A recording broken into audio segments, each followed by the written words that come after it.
Alla mattina quando ci alziamo intorno alle 4 e andiamo a lavorare, prima andiamo sul luogo di pesca dove pensiamo che ci sono le boie e buttiamo le reti del mare.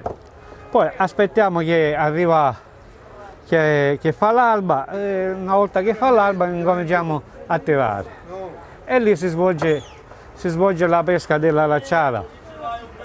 Sarebbe una parete liscia che prende i pesci della stessa maglia che tu butti in mare. Se c'è la maglia è un pochettino larghetta per prendere le bocche quelle più grosse. Poi quando peschiamo tiriamo le reti, mettiamo a bordo e ce ne ritorniamo a terra. E tante volte quando si viene a terra che abbiamo è poco pesce che magari i commercianti non lo comprano perché una cassetta, 2 cassette a loro non ci interessa. Ma anche le persone non riescono, specialmente in questi periodi, non riescono a comprare né le boie e neanche. A massima considerazione magari se si pesca qualche cassetta di sgombero si riesce a vendere, ma poi direttamente non è che è una pesca povera che ci conduce a fare la fame tutto sommato.